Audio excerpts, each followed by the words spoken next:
오늘 말씀 마태복음 27장 57절부터 60절까지입니다. 마태복음 27장 57절부터 60절까지입니다.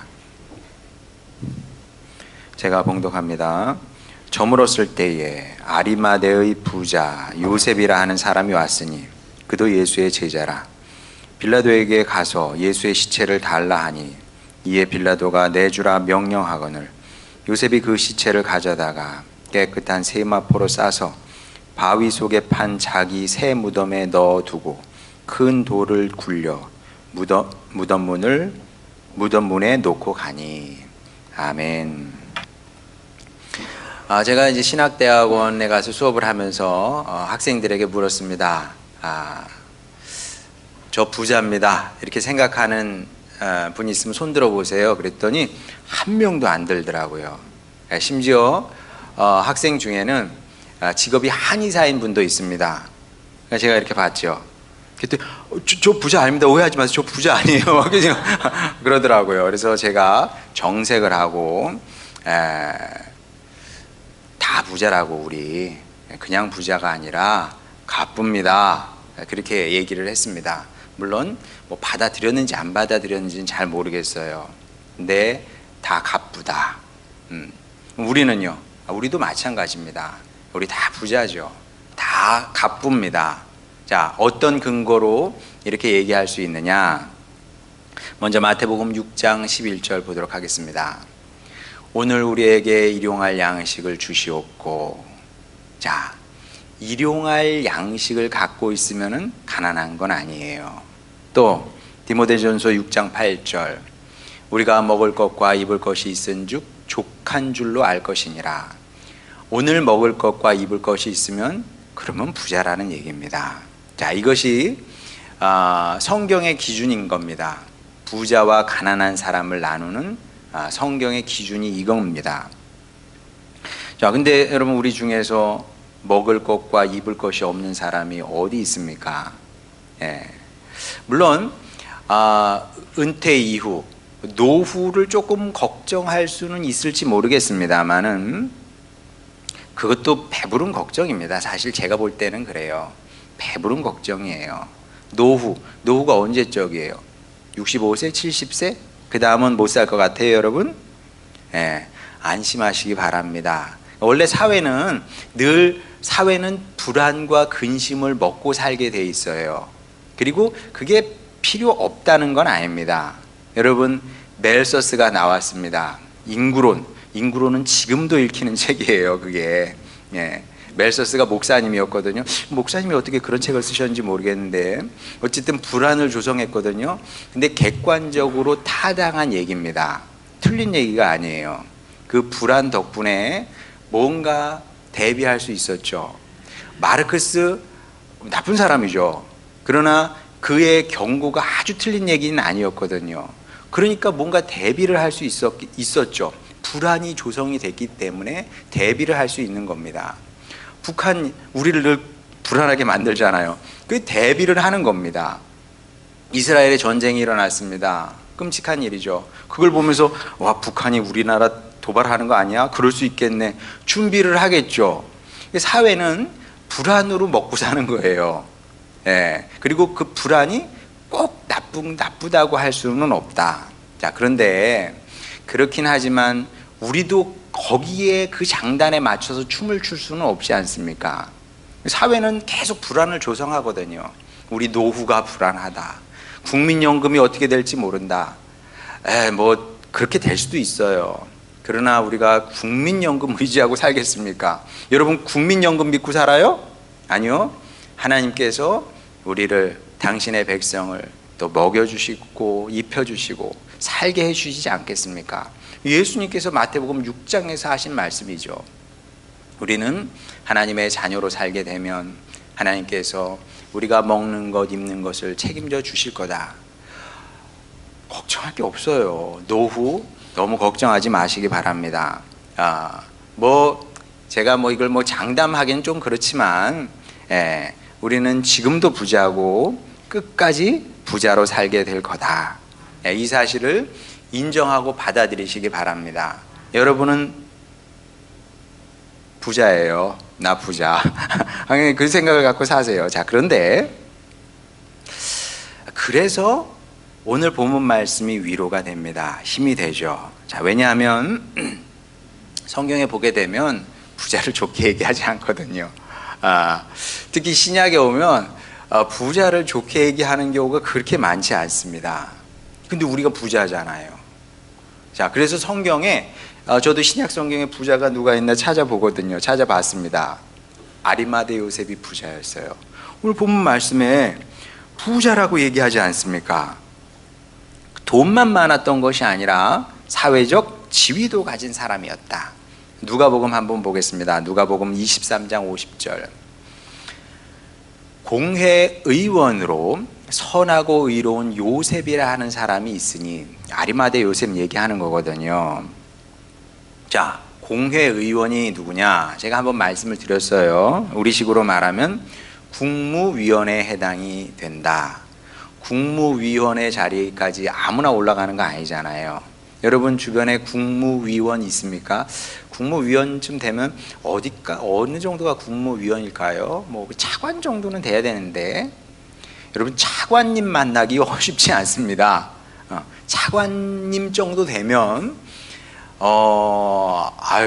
사실 우리가 TV에서 하도 장관님밖에 공격받는 걸 많이 봐서 그렇지, 사실 실제로 보면 그 권위에 압도된다 그래요. 예, 우리가 TV에서 국회의원님들한테 혼나는 걸 하도 많이 봐서 별거 아닌 것처럼 보이지만 국무위원은 대단한 겁니다. 아리마대 요셉이 이제 이런 사람이었죠. 다 가진 사람이었던 겁니다. 자, 그래서 요셉이 굉장히 예외적인 사람이기도 하다는 거죠. 왜냐하면 신약 성경에 보면 우리 같은 부자의 심기를 건드는 이렇게 좀 불편하게 하는 말씀들이 많이 나오거든요. 예, 많이 나옵니다, 진짜로. 그걸 뭐 다 인용할 수는 없고 두 구절만 한번 보겠습니다. 먼저 마태복음 19장 23절. 예수께서 제자들에게 이르시되 내가 진실로, 진짜 얘기하시는 거예요. 진실로 내가 단언컨대 이런 말씀입니다. 너에게 이르노니 부자는 천국에 들어가기가 어려우니라. 기분 좋지 않죠? 우리 부자라 그랬는데 들어가기가 어렵대요. 예수님 말씀입니다. 또 누가복음 4장 18절 19절. 주의 성령이 내게 임하셨으니 이는 가난한 자에게 복음을 전하게 하시려고 내게 기름을 부으시고 나를 보내사 포로된 자에게 자유를, 눈먼 자에게 다시 보게 함을 전파하며 눌린 자를 자유롭게 하고 주의 은혜의 해를 전파하게 하려 하심이라 하였더라. 자, 다시 18절로 넘겨주세요. 예. 주님께서 이 땅에 오신 가장 중요한 목적은 무엇이냐 하면 가난한 사람에게 복음을 전하는 것이다, 이렇게 말씀하시거든요. 자, 우리 같은 부자는 듣고 싶은 말씀은 분명히 아닙니다. 좀 억울하기도 해요. 아니, 좋은 시대에, 이 풍요로운 시대에 내가 뭐 태어나고 싶어서 태어난 건 아니거든요. 내가 골라서 태어난 거 아니야. 주님께서 이때 나를 보내시고, 이때 대한민국에 태어나면 다 부자인데 그 내 잘못은 아니지 않습니까? 근데 이런 말씀을 탁 주면 뭐 날들어 뭐 어떻게 하라고. 예. 뭐 기분이 사실 안 좋은 게 사실입니다. 한편 그러면서도 또 다른 한편으로는 그래도 좀 꺼림직하죠. 부자는 천국에 들어가기가 쉽지 않다고 했는데 내가 천국에 못 들어가면 어떡하나, 이런 이제 걱정의 마음이 드는 것도 사실이고, 이게 좀 우리 마음을 이제 불안하게 하는 말씀이죠. 자, 근데 이제 이런 점에서 우리 주님의 사랑이 참 세심하다, 저는 그런 생각도 또 합니다. 이런 말씀만 있는 게 아니거든요. 자, 우리 주님께서 어떤 점에서 세심하시냐 하면, 먼저 이 말씀을 우리 다시 한번 생각해 보면, 우리가 이건 뭐 상식으로 한번 여러분 생각해 보세요. 예수님께서 부자는 내치고 가난한 사람들에게만 복음을 전해서 그 사람들만 천국에 보내주시겠다, 이런 의도로 이런 말씀을 하셨겠느냐? 라고 생각을 해보면 상식적으로 그건 있을 수 없는 얘기죠. 그분이 어떻게 사랑의 하나님이 되겠습니까? 사랑의 주님이겠습니까?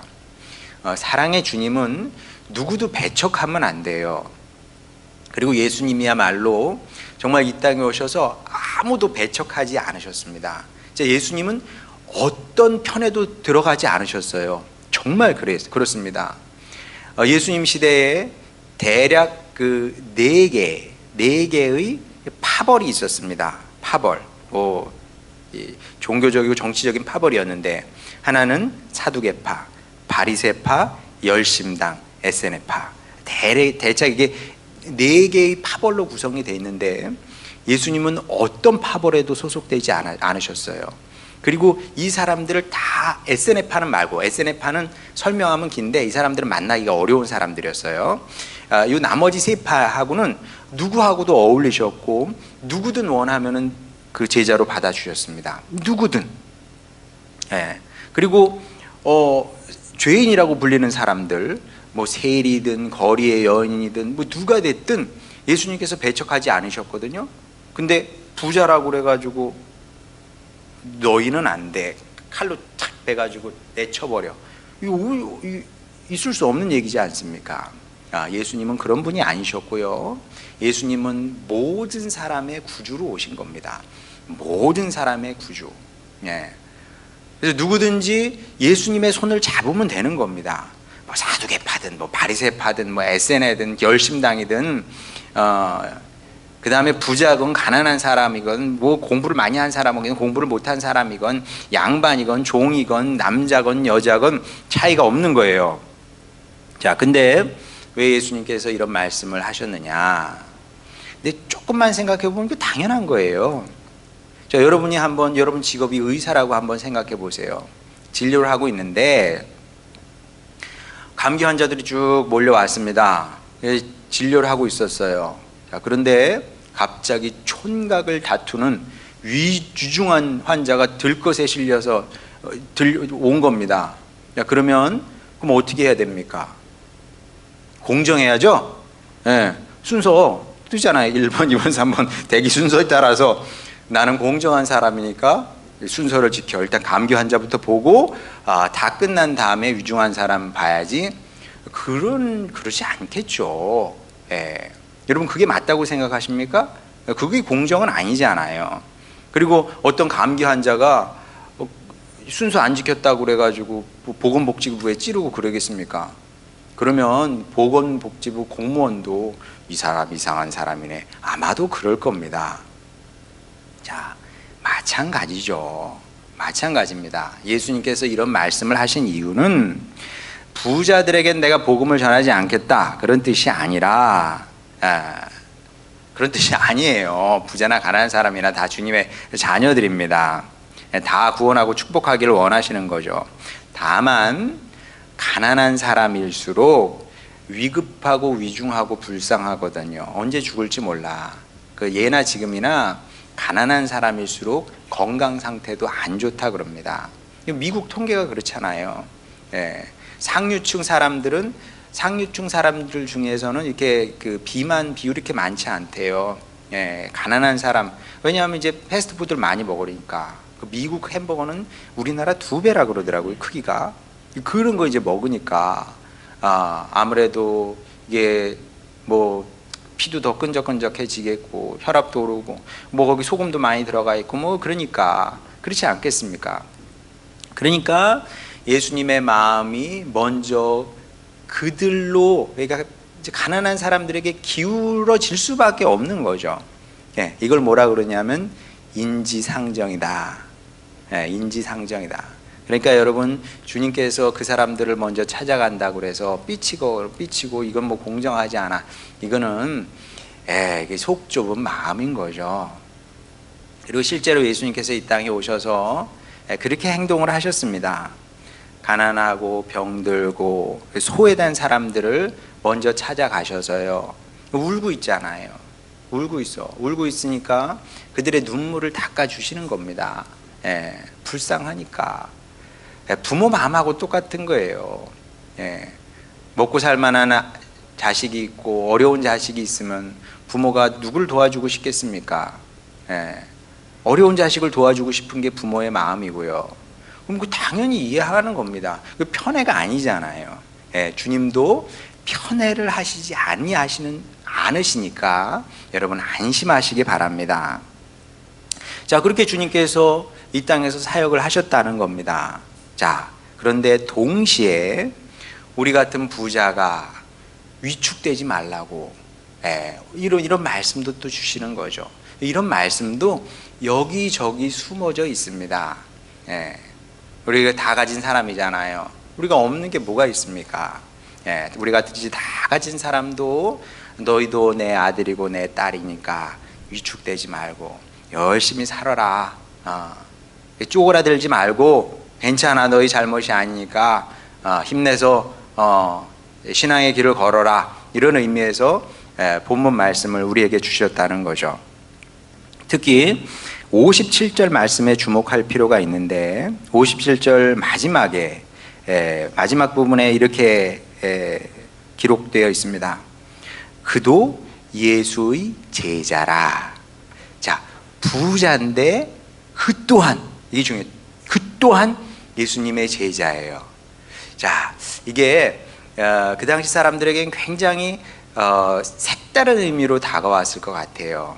왜냐하면 부자인데 예수님의 제자일 수 있어? 그럼요. 부자도 예수님의 제자일 수 있는 겁니다. 자, 그런데 우리가 여기서 조금만 더 생각해 보면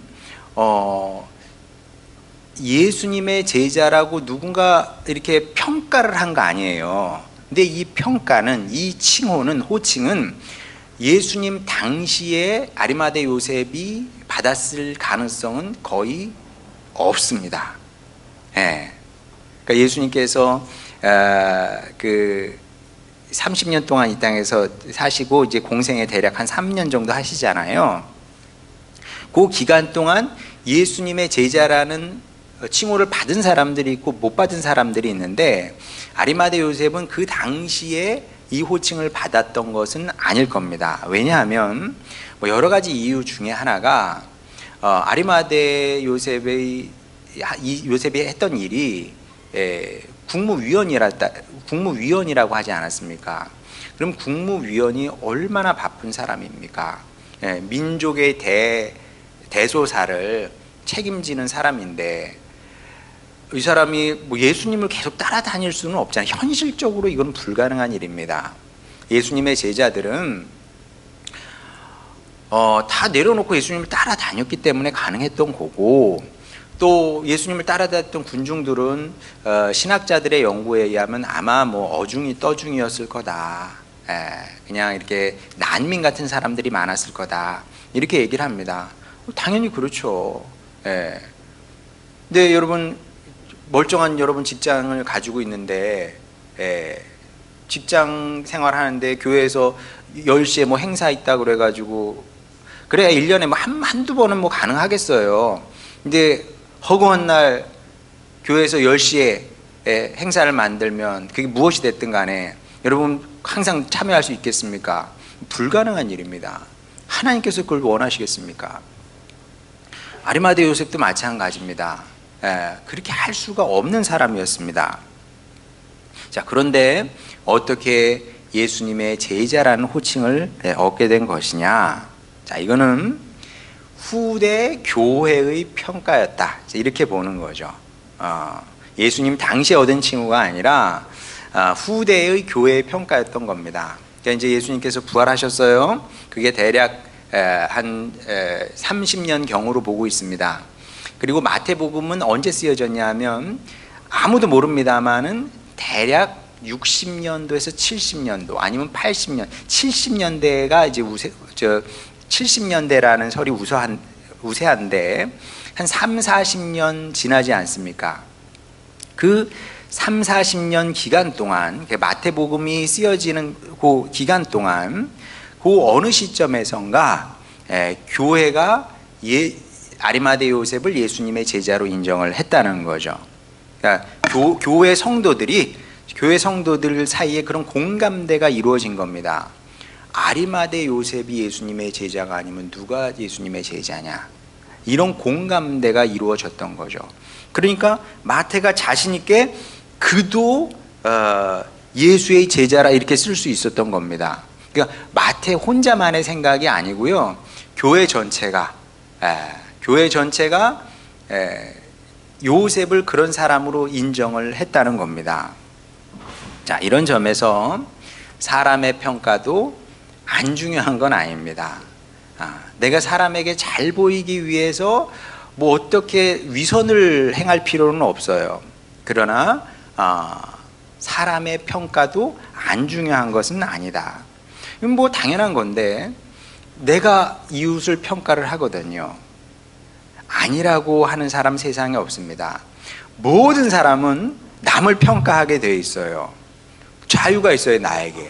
마찬가지로 우리 이웃도 나를 판단하고 평가할 자유가 있고 실제로 열심히 평가를 합니다. 자, 그러면 어떤 평가를 받아야 될까요? 여러분은 어떤 평가를 받고 싶습니까?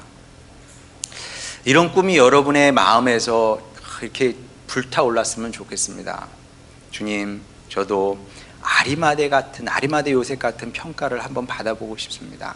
내 일평생 살아가면서 내 주변 사람들이 나를 떠올릴 때마다 저분이야말로 예수님의 제자지. 여러분, 이것보다 성공적인 인생이 어디 있겠습니까? 성공적인 인생은 이게 진짜 성공적인 인생입니다. 누군가 나를 떠올릴 때마다 예수님의 제자의 모습을 그리는 거죠. 그러니까 여러분, 먹고 살만했다고 만족하지 마시고 이런 꿈을 갖고 사시기 바랍니다. 주님, 저도 예수님의 제자로 살기를 원합니다. 이런 위대한 소망을 갖고 살았으면 좋겠습니다.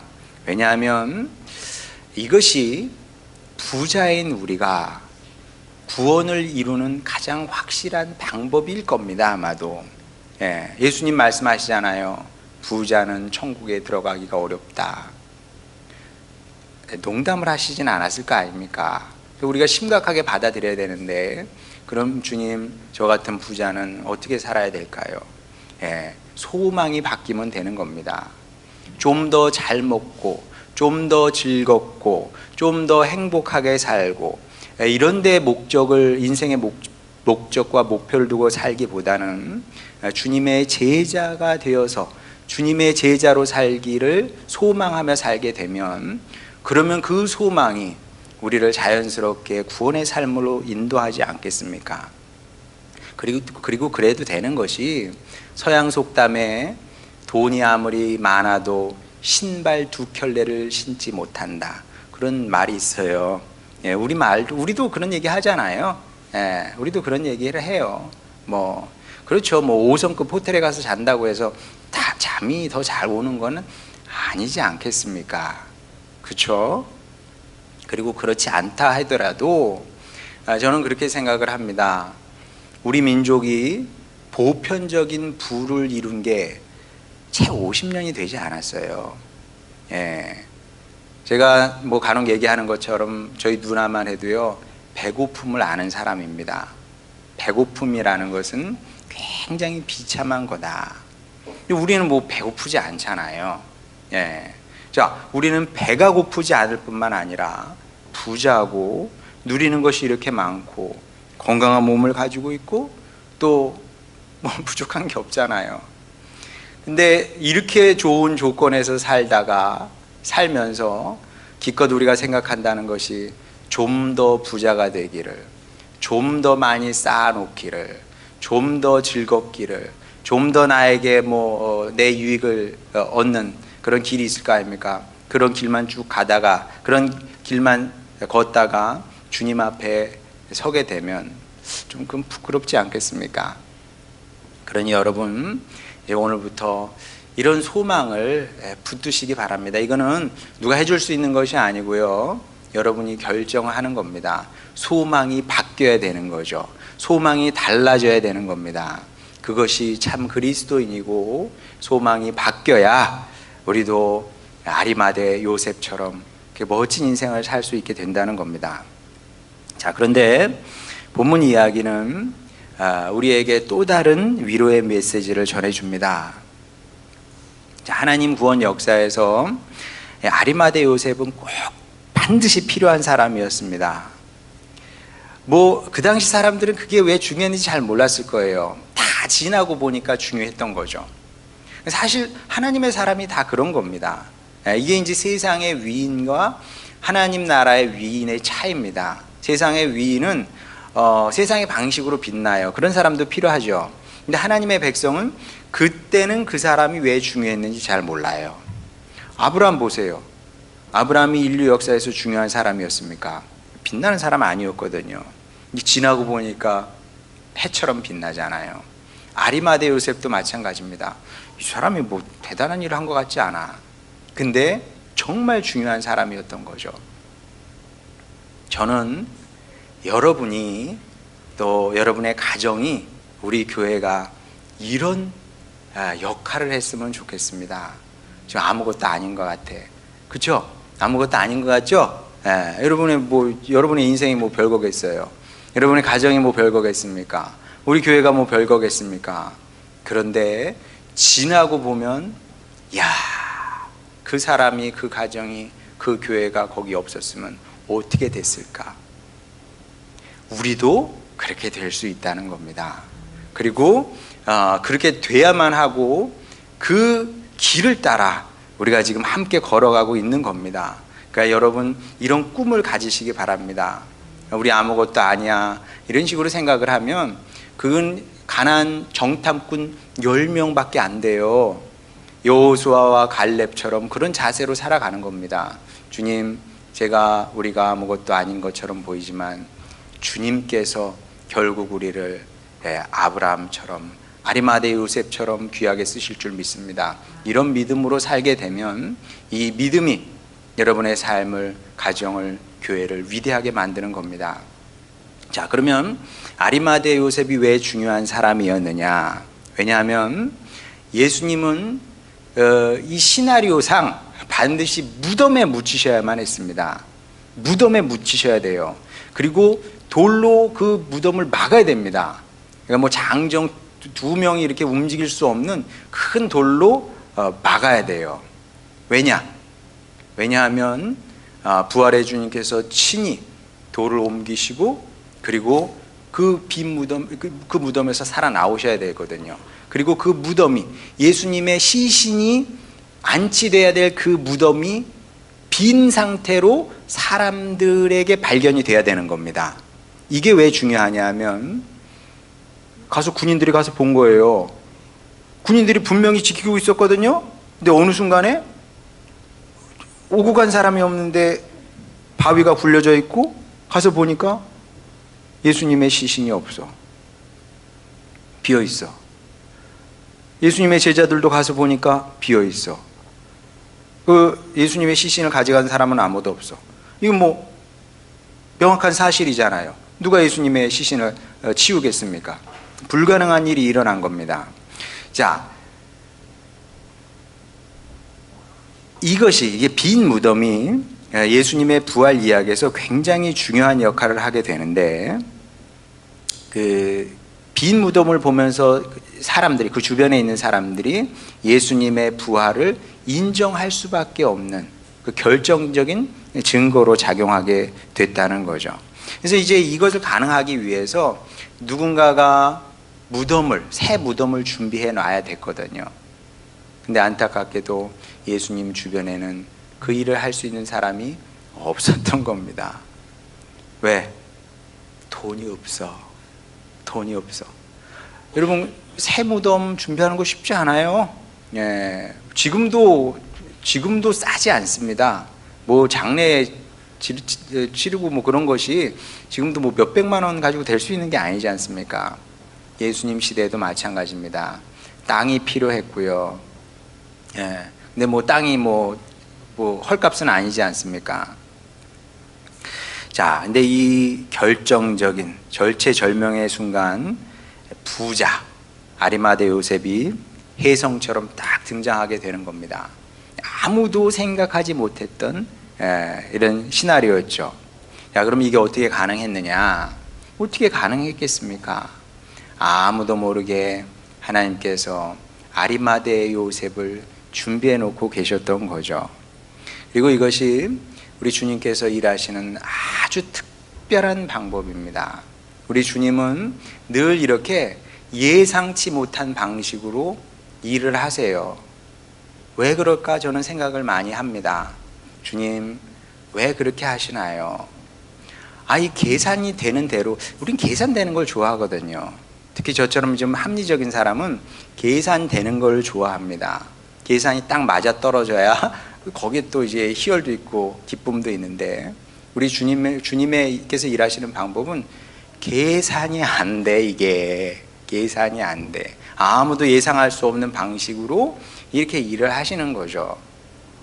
왜 그렇겠습니까? 그러니까 네 힘 가지고 안 되니까 나를 의지해라, 뭐 그런 의미겠죠.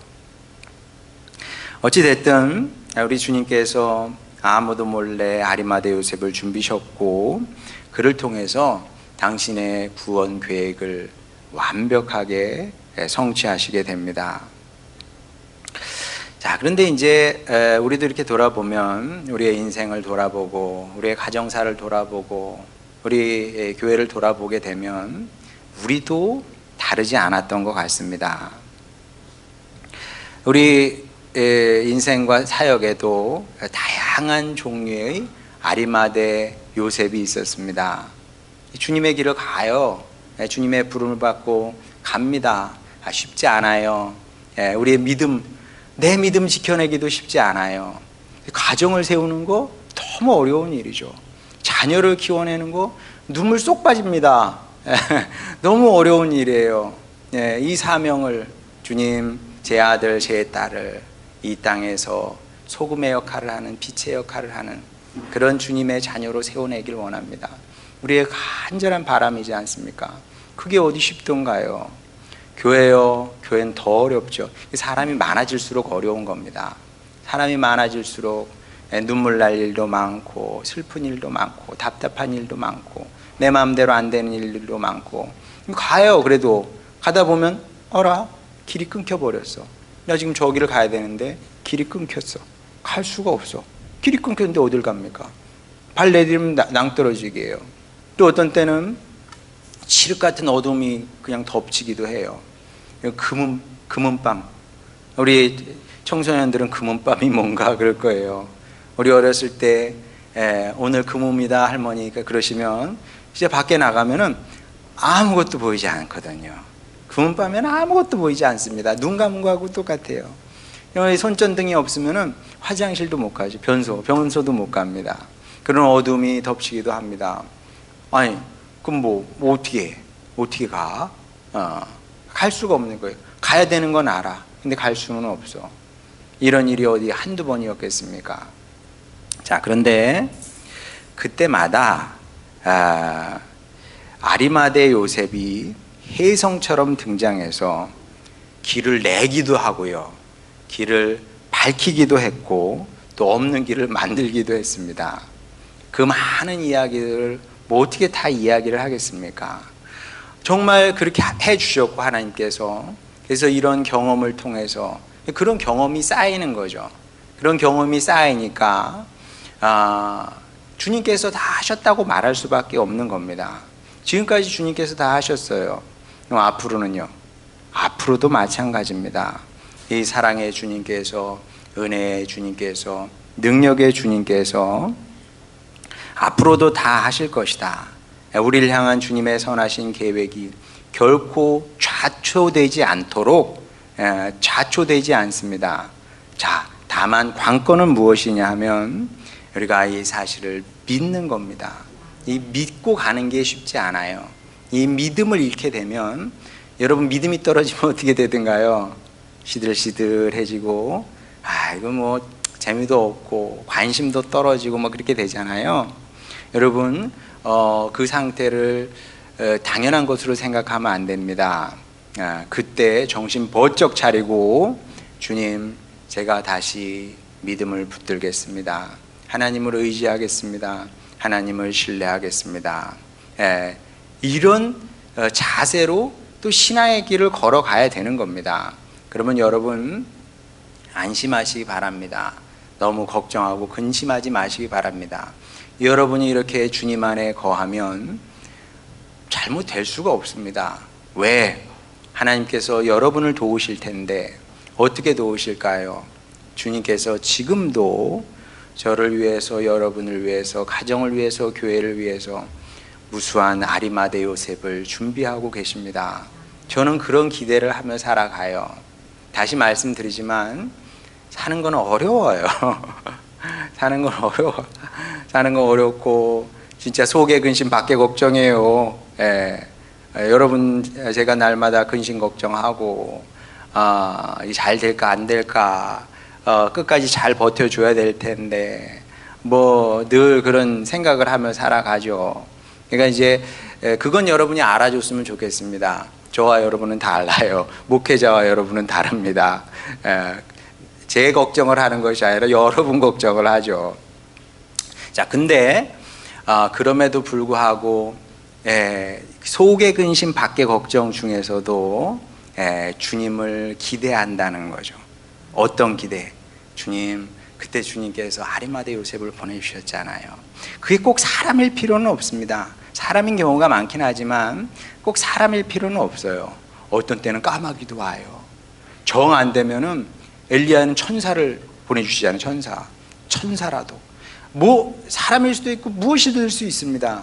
어쨌든 주님께서 다양한 아리마대 요셉을 보내주셨거든요.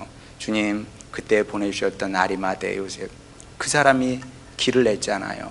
그때 보내주셨던 요셉, 그가 빛을 비춰줬잖아요. 없는 길도 만들어줬잖아요. 주님 이제 어떤 아리마대 요셉을 보내주시렵니까? 어떤 일을 하시겠습니까? 그 소망으로 또 살아간다는 거죠. 네, 여러분, 우리 함께 그런 것을 경험했으면 좋겠습니다. 관건은 뭐냐면 주님은 일하시게 돼 있어요. 관건은 우리가 얼마나 이 믿음으로, 이 긴장이거든요. 긴장.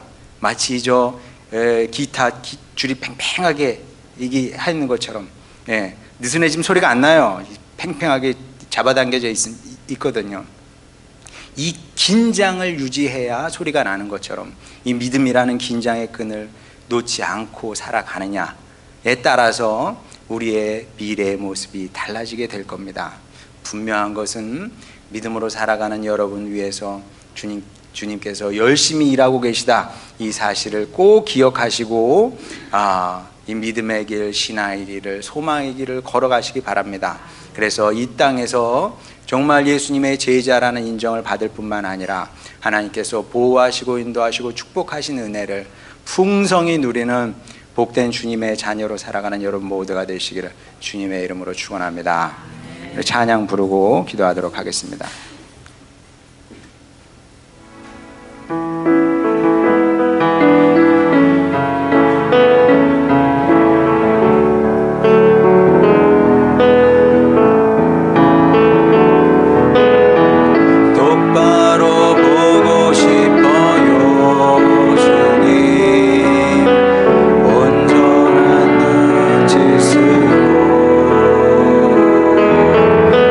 똑바로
제자가 되는 건 좀 나중에 생각합시다. 일단 누구나 모든 사람의 삶은 어려운 겁니다. 어렵고 힘들고 때로는 이제 어디로 가야 되나 방향은 알죠. 길이 없어. 때로는 정말 깜깜합니다. 어디로 발을 디뎌야 될지 잘 몰라요. 그때 여러분 오늘 말씀을 기억하시기 바랍니다. 그래, 주님께서 나를 위해서도 아리마대 요셉을 준비하고 계실 거야. 그게 뭔지는 몰라요. 그런데 이 소망과 믿음이 또 여러분을 전진하게 할 겁니다. 그리고 이런 경험이 많으면 좋습니다. 많을수록 좋아요. 왜냐하면 제가 여러분에게 뭐 저주하는 게 아니라 앞으로도 사는 건 어려울 거거든요. 내년에는 좀 나아지겠지. 좀 나아질 수는 있지만 그래도 사는 건 여전히 어려운 겁니다. 그러면 그 어려움이 왔을 때 아리마대 요셉을 경험한 사람은 그래, 주님께서 하셨잖아. 이번에도 하실 거야.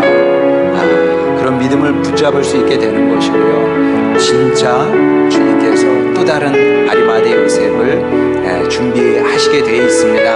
그러니 여러분, 주님, 제가 이런 소망의 사람, 믿음의 사람으로 한번 살아보겠습니다. 언제까지? 아리마대 요셉이 나타나서 내 인생 가운데서도 주님의 뜻이 드러날 때까지 한번 이 길을 걸어보겠습니다. 그리하여 하나님께서 나를 주목해서 보시고 나를 사랑하시는 분임을 제 삶을 통해서 한번 경험해 보겠습니다. 증거를 보기를 원합니다. 그래서 저도 주님의 사랑을 노래하는 사람이 되어 보겠습니다. 주여, 그때까지 힘내서 이 믿음의 길을, 소망의 길을 걸어가게 하여 주시옵소서. 이런 기도 제목을 갖고 주님께 나가도록 하겠습니다. 기도하시겠습니다. 아버지, 우리를 사랑하시는 주님, 주님의 백성들이 아버지 사실을 알게 하여 주시옵소서. 주님께서 나를 사랑하시는지 어떻게 알겠습니까? 아버지 하나님, 사랑은 머리로 하는 것이 아닙니다. 경험으로 하는 것입니다. 삶으로 하는 것입니다. 우리 하늘소망교회 식구들이 주여, 그러한 주님의 사랑을, 큰 사랑을, 하늘보다 높은 사랑을, 바다보다 깊은 사랑을 주여 아버지 알게 되기를 원합니다. 삶으로 알게 하여 주시옵소서. 주님께서 나를 도우시는구나. 나를 향한 주님의 선하신 뜻을 내가 이루는 것이 아니라 주님께서 이루시는구나. 보게 되기를 원하나이다. 아버지 하나님, 주여 그 날을 보기까지 주여 우리가 주님께 믿음을 보이게 하여 주시옵소서.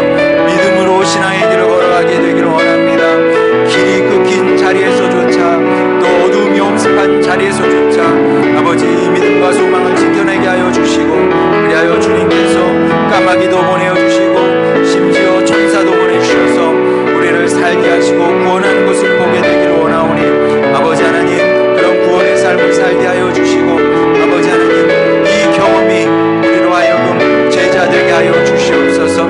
아버지, 내가 제자가 되겠다고 생각해도 잘 되지 않습니다.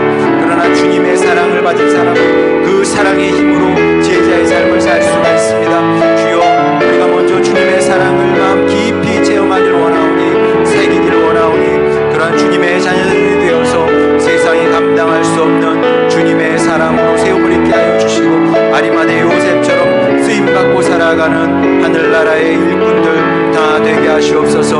복의 사람이 되게 하여 주시고, 주님께서 칭찬하시는 아버지 아들 딸로 살아내게 하여 주시옵소서. 우리를 사랑하시는 아버지 하나님, 우리에게 말씀 주시니 감사드립니다. 이 말씀 마음에 잘 새기게 하여 주시옵시고, 그리하여 아리마대 요셉처럼 승리의 삶을 살아내고 주님의 뜻을 이루며 살아가는 우리 모두가 되게 하여 주시옵소서.